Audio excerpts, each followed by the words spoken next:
Un message d'Arnaud sur Twitter qui nous dit: ma fille me disait ce matin, je ne comprends pas, je regarde et il ne sent pas handicapé. Quand on en arrive à ça, c'est déjà la plus belle des victoires. Elle ne voit pas la différence, cette petite.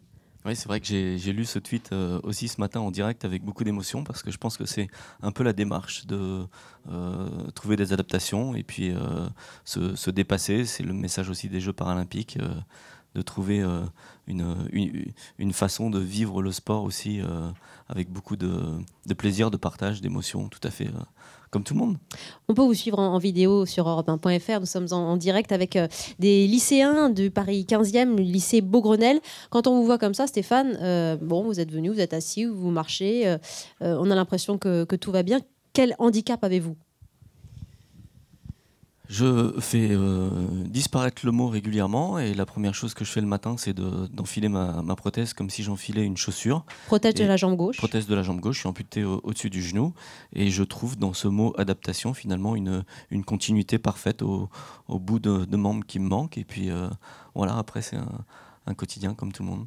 Et alors il a un fauteuil incroyable qui pèse un peu moins d'1 kilo. C'est ça, c'est exact. Technologie est si avancée que ça. C'est ce que j'ai lu, mais est-ce que c'est vrai ? Et j'aimerais bien qu'on aille jusque-là. Pour l'instant, ce sont les roues qui pèsent chacune un peu moins d'1 kilo. Et le fauteuil ? Et le fauteuil, on est en train de faire un nouveau prototype, nouveau concept. On n'a pas encore de détails sur le poids, mais j'espère que ce sera aux alentours de 4 kilos. Très bien. En tout cas, vous êtes là aussi pour témoigner de ce parcours incroyable. Nous avons les jeunes là, qui sont là pour vous poser toutes les questions. Khalil, bonjour. Bonjour Stéphane. Bonjour Khalil. Tu fais combien d'entraînements par semaine ? Alors, j'ai la chance aujourd'hui de m'entraîner au Centre national d'entraînement à Roland-Garros et aussi d'être détaché par le ministère de la Défense qui me permet d'avoir un entraînement au quotidien. Attendez, parce que vous étiez vétérinaire et vous êtes au ministère de la Défense maintenant. Oui, qu'est-ce que vous faites au ministère ? C'est une aide que la France nous permet, nous met à disposition. On est 180 sportifs de haut niveau qui sont rattachés au ministère et dans le groupe, il y a aussi 10 athlètes civils qui font leur activité avec un détachement plus ou moins important en fonction de leur niveau, mais qui fait aussi qu'on s'est retrouvé il n'y a pas longtemps aux Jeux Olympiques et puis certainement aux Jeux Paralympiques avec plus de 50% des médailles qui viennent d'athlètes qui sont du ministère de la Défense. Qu'est-ce que ça vous inspire, Khalil, de voir un champion ici, un champion hors norme ? Je trouve que c'est bien, surtout qu'il le vit bien.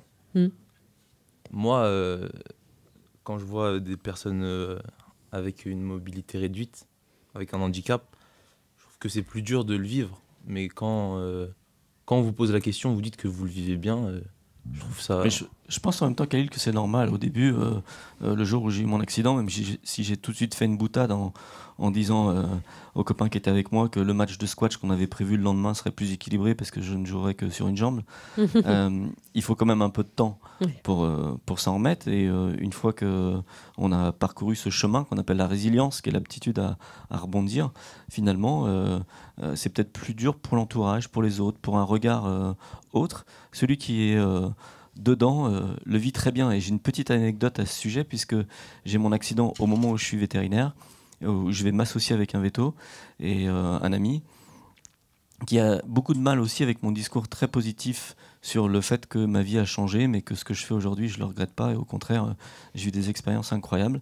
Et bien sûr, les autres ont du mal à le croire. Comme tu dis, c'est difficile. Eh bien, ce même vétérinaire qui s'appelle Marc, à qui je pense au quotidien, a fait Paris-Pékin à vélo pour me retrouver. Et après la médaille d'or, il m'a dit, en fait, oui, c'est vrai, tu as raison, sans ton accident, tu seras encore à faire des césariennes de vache avec moi dans le centre de la France.